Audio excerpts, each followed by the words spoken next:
ओम शांति। आज का यह पावन दिन 5 अगस्त 2025 आप सभी रूहानी बच्चों के लिए एक नई चेतना और दिव्य ऊर्जा लेकर आया है। आइए इस शुभ अवसर पर हम मधुबन से प्राप्त साकार महावाक्यों को सुनें और उन्हें अपने जीवन का हिस्सा बनाएं। आज की मुरली में परमपिता शिव बाबा हमें हमारे सबसे ऊंचे कर्तव्य की गहराई से याद दिलाते हैं, ये कि हम इस पतित दुनिया जो विकारों में डूबकर एक वेश्यालय जैसी बन गई है को फिर से एक पवित्र शिवालय यानी स्वर्ग के रूप में स्थापित करें। बाबा स्वयं इस युग परिवर्तन के कार्य में अवतरित हुए हैं और हमें अपने प्रिय रूहानी बच्चों को इस दिव्य मिशन में अपना सहयोगी बना रहे हैं। बाबा की नज़र में कोई आत्मा नीच या असुच्छ नहीं है, हर आत्मा उनके लिए मूल्यवान है। आज का संदेश हमें विशेष प्रेरणा देता है कि हम उन आत्माओं की भी सेवा करें जिन्हें समाज ने भुला दिया है, जिन्हें नज़रअंदाज कर दिया गया है, क्योंकि सच्चा भगवान वही होता है जो टूटे हुए दिलों को अपनाता है और पतित आत्माओं को पुनः पावन बनाता है। ओम शांति। आज की मुरली में बाबा हमें न केवल रूहानी सेवा की प्रेरणा देते हैं बल्कि ईश्वरीय पढ़ाई की अहमियत पर भी विशेष रूप से ध्यान खींचते हैं। बाबा बड़े प्यार से समझाते हैं कि यह पढ़ाई कोई साधारण ज्ञान नहीं बल्कि आत्मा को पुनः जागृत करने वाली गहन शक्ति है। यदि हम किसी छोटी मोटी बात या मन की हलचल के कारण इस दिव्य शिक्षा से दूरी बना लेते हैं तो यह हमारे लिए सबसे बड़ा घाटा है, क्योंकि हम उस खजाने को गंवा बैठते हैं जो आत्मा को सच्चे सुख, शांति और शक्ति से भर सकता है। इसलिए हमें चाहिए कि हम मुरली की हर पंक्ति को श्रद्धा से सुनें और उसे जीवन में उतारें, ताकि बाबा की शिक्षाओं से हम न सिर्फ खुद को संवारें बल्कि उन आत्माओं तक भी ईश्वरीय संदेश पहुंचाएं जिन्हें दुनिया ने नज़रअंदाज कर दिया है। आज की मुरली का सार यही है, मीठे बच्चे, बाप इस वेश्यालय रूपी दुनिया को फिर से शिवालय बना रहे हैं। तुम्हारा भी कर्तव्य है कि उन आत्माओं को जो गुमराह हो चुकी हैं सच्चाई का रास्ता दिखाकर उनका कल्याण करो। और आज बाबा एक बेहद ज़रूरी प्रश्न हमसे करते हैं, ऐसे कौन से बच्चे हैं जो अपना सबसे बड़ा नुकसान करते हैं? उत्तर में बाबा स्पष्ट रूप से समझाते हैं, वे बच्चे जो किसी भी कारण से मुरली मिस कर देते हैं वे सबसे ज़्यादा घाटे में रहते हैं, क्योंकि उन्होंने परमात्मा की अमूल्य शिक्षाओं से खुद को वंचित कर लिया। ओम शांति। प्यारे प्यारे रूहानी बच्चों, ये समय बहुत कीमती है क्योंकि हम सभी एक महान लक्ष्य की ओर बढ़ रहे हैं, विश्व की बादशाहत प्राप्त करने का पुरुषार्थ। लेकिन दुर्भाग्यवश कुछ बच्चे छोटी छोटी बातों में उलझकर आपसी मतभेदों या नाराज़गी के कारण क्लास से दूर हो जाते हैं। कभी तो बहाने बनाकर घर पर ही रह जाते हैं, नींद को प्राथमिकता देकर उस अमूल्य ज्ञान से वंचित रह जाते हैं जिसे बाबा हर दिन एक नई युक्ति के रूप में हमारे लिए लेकर आते हैं। सोचिए, जब सुनेंगे ही नहीं तो उस ज्ञान को जीवन में कैसे उतार पाएंगे? यही नहीं, माया इतनी चतुर है कि कई बार पूरे दिन तक हमें बाबा की याद से दूर कर देती है, और जब भगवान को याद ही नहीं करते तो फिर वह आत्मिक आनंद, वह आंतरिक ऊर्जा कहाँ से मिलेगी? याद में कमी आने पर न सेवा हो पाती है और न ही सच्ची खुशी का अनुभव। इसलिए हमें हर हाल में इस ईश्वरीय पढ़ाई में उपस्थित रहना है, क्योंकि यही वह शक्ति है जो हमें न भूलने वाले, सेवा में तत्पर और सच्चे विश्वनाथ बनने की ओर ले जाती है। ओम शांति। आज बाबा बेहद स्नेह से हमें हमारे आत्मिक स्वरूप की याद दिला रहे हैं और प्रेरित कर रहे हैं कि हम दिन भर खुद से यह सवाल पूछें, क्या मुझे स्वयं परमात्मा शिक्षा दे रहे हैं? इस महान सौभाग्य का नशा और आनंद हमारे भीतर हर पल बना रहता है। यह खुशी ही हमारी आत्मा की सच्ची पहचान है। रात को बाबा ने विशेष रूप से ध्यान दिलाया कि हमें समाज के उन वर्गों तक भी ईश्वरीय ज्ञान पहुंचाना है जिन्हें अक्सर अनदेखा किया जाता है, विशेषकर वे नारियां जो वेश्यावृत्ति जैसी स्थिति में जीवन जी रही हैं। बाबा कहते हैं कि वे आत्माएं भी परमात्मा की संतान हैं और उन्हें भी यह अधिकार है कि वे ज्ञान को अपनाकर स्वर्ग की महारानी बने। तुम ऐलान करके उन्हें यह संदेश दे सकते हो कि यह ज्ञान किसी अमीर या पढ़े लिखे की बपौती नहीं बल्कि उस आत्मा की अमूल्य पूंजी है जो सच्चे दिल से इसे अपनाना चाहती है। ज्ञानी पढ़े लिखे लोग तो व्यवस्थाएं संभाल लेंगे, पर इन अबलाओं को जब यह एहसास होगा कि ईश्वर उन्हें भी उतनी ही आत्मीयता से अपना मानते हैं तो उनके मन में एक नई उम्मीद और खुशी की किरण जागेगी, और यही सच्ची सेवा है। ओम शांति। देखिए, यही है बाबा की वह दिव्य दृष्टि जो पतित को भी पावन बनाने की शक्ति रखती है। जिन महिलाओं को समाज ने सबसे नीच समझकर किनारे कर दिया, बाबा उनमें भी वह आत्मा देखते हैं जो स्वर्ग की महारानी बन सकती है। यही है सच्चे मायनों में आत्मिक सशक्तिकरण, जहाँ किसी की सामाजिक स्थिति नहीं बल्कि उसकी आंतरिक संभावना को महत्व दिया जाता है। बाबा हर दिन नई नई युक्तियाँ सिखाते हैं और प्रेम से समझाते हैं। वही आत्माएं जो कभी श्रेष्ठ थीं, वही आज अपने कर्मों के कारण सबसे नीचे आ गई हैं। भारत, जिसे कभी देवताओं की भूमि कहा जाता था, आज उसी की संतानें अपने नाम से वेश्यालय जैसी स्थिति में आ गई हैं। लेकिन बाबा की दृष्टि कहती है, तुम फिर से शिवालय की ओर लौट सकती हो अगर तुम सच्चे दिल से पुरुषार्थ करो। आज जो तुम्हें पैसे की खातिर अपमानजनक रास्तों पर चलना पड़ता है, वह जीवन तुम्हारा सच नहीं है। अब समय है उस जीवन को पीछे छोड़ने का और उस दिशा में चलने का जहां आत्मसम्मान, पवित्रता और परमात्मा का साथ तुम्हारी शक्ति बन जाए। ओम शांति। जब आप किसी आत्मा को सच्चे प्रेम और आत्मसम्मान के साथ यह समझाते हैं कि वह भी ईश्वर की संतान है और उसके जीवन में भी बदलाव संभव है, तो उसका हृदय स्वयं खिल उठता है। वह खुशी से भर जाती है क्योंकि उसे पहली बार कोई ऐसा मिला जो उसके भीतर छिपे मूल्य को पहचानता है। बाबा हमें यही अनमोल युक्ति सिखा रहे हैं। अधिकार और आत्मिक स्नेह के साथ हर आत्मा को उसका खोया हुआ स्वाभिमान याद दिलाना है, ताकि वह कीचड़ जैसे जीवन से बाहर निकल सके और रूहानी शक्ति से भरकर नया मार्ग चुन सके। और यह सेवा करने से कोई तुम्हें रोक नहीं सकता, क्योंकि यह तो सच्चे भगवान की सेवा है जो स्वयं गरीबों और दुखियों के साथ खड़ा होता है। आज के बच्चे भी सोचते हैं कि सेवा को कैसे बढ़ाया जाए, नई युक्तियाँ क्या हों, लेकिन कुछ बच्चे छोटी छोटी बातों में उलझकर नाराज हो जाते हैं, पढ़ाई छोड़ देते हैं। यह भूल जाते हैं कि ईश्वरीय ज्ञान से दूर जाना मतलब अपने ही भाग्य को पीछे धकेलना है। सच्चा पुरुषार्थ यही है कि हर परिस्थिति में पढ़ाई से जुड़े रहें और सेवा में निरंतर आगे बढ़ते रहें। ओम शांति। कई बार बच्चे केवल किसी की कही हुई बात से दुखी होकर मुरली सुनना छोड़ देते हैं। कहते हैं, उसने ऐसा क्यों कहा, फलानी ने वैसा क्यों बोल दिया, और बस इसी बहाने क्लास से दूरी बना लेते हैं। हफ्ते भर में मुश्किल से एक दिन आने का समय निकालते हैं और वह भी भावनाओं की उलझनों में गमवा देते हैं। लेकिन बाबा तो हर मुरली में कभी एक दिशा, कभी दूसरी युक्ति देकर हमारी आत्मा को जागृत करने का प्रयास करते हैं। फिर भी यदि हम यह ज्ञान नहीं सुनते तो यह हमारे लिए सबसे बड़ी चूक बन जाती है। यह सच में चेतावनी है हम सब के लिए। मामूली मान अपमान या अहंकार की वजह से इस अविनाशी ज्ञान के धन को खो देना ऐसा ही है जैसे कोई खजाने के द्वार से खुद ही मुंह मोड़ ले। बाबा की यह पढ़ाई वह नौका है जो हर आत्मा को पार लगाती है, चाहे वह कितनी भी गिरी हुई क्यों ना हो। और हाँ, हमें उन आत्माओं की सेवा में भी लगना है जिन्हें समाज सबसे नीचा समझता है, क्योंकि जब साहूकार और प्रतिष्ठित लोग देखेंगे कि यहाँ वे भी आ रहे हैं जिन्हें वो तुच्छ समझते हैं, तो उनके अहंकार को ठेस लगेगी, उन्हें अपनी देह अभिमान पर लज्जा आएगी और शायद वहीं से उनके भीतर परिवर्तन की शुरुआत हो। ओम शांति।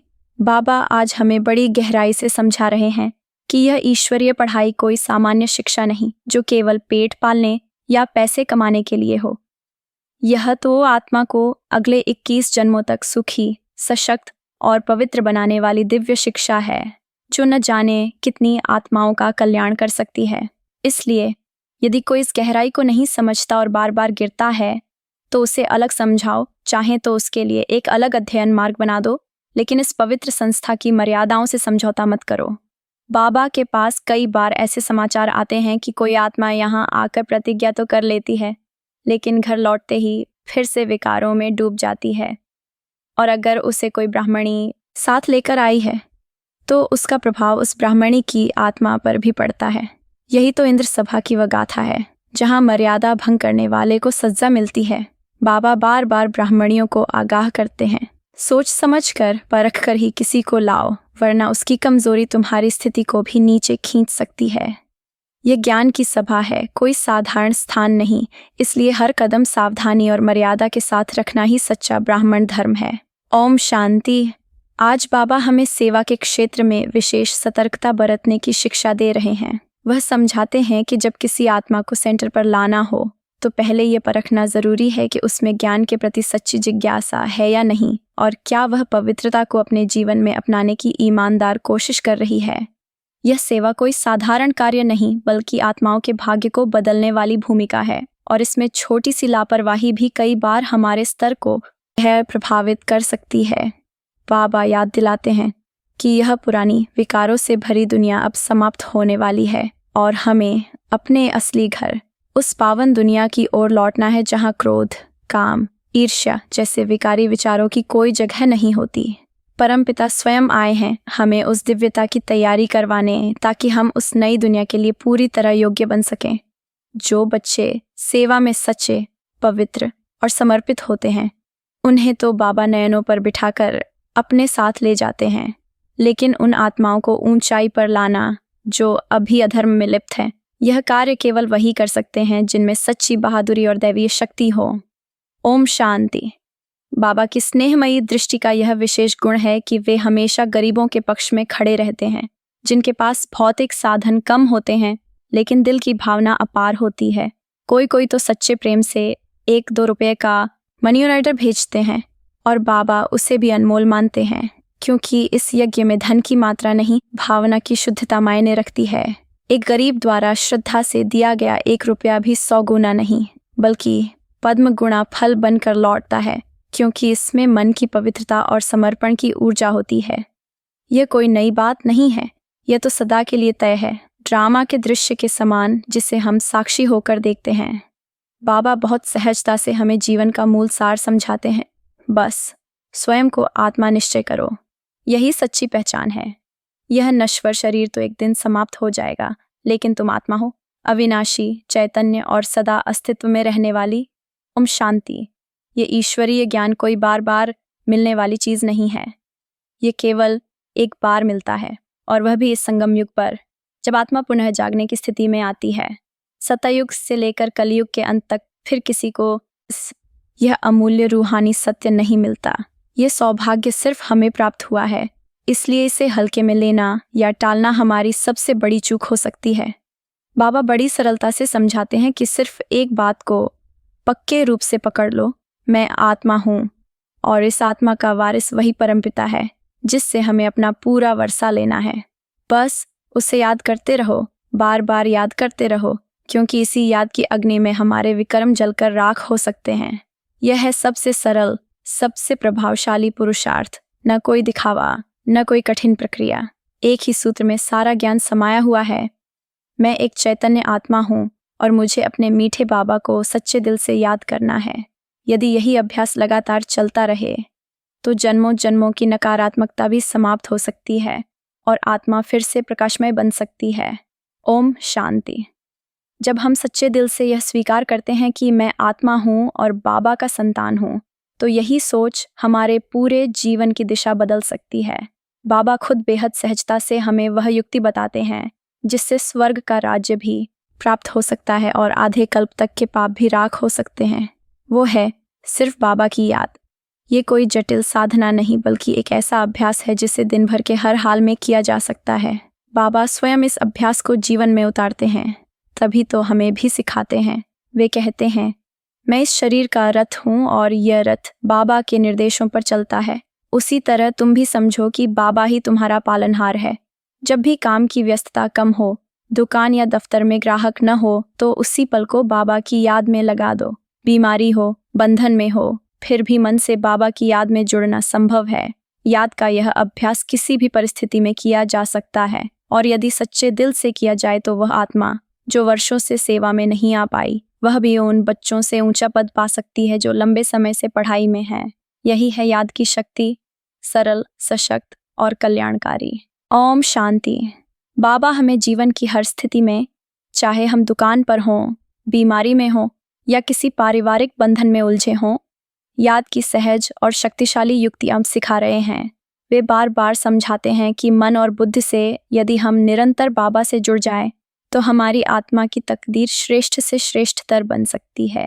आज की मुरली का मुख्य संदेश भी यही है कि हमें सेवा में सदा फुर्तीला और उत्साहित रहना है, और जब भी थोड़ा सा समय मिले उसे व्यर्थ जाने देने की बजाय एकांत में बैठकर बाप की याद में लगाना है। पढ़ाई के प्रति गहरा लगाव होना चाहिए, कोई बात हमें उससे विमुख न कर सके, क्योंकि यही पढ़ाई, यही याद और यही सेवा हमारा भविष्य गढ़ती है।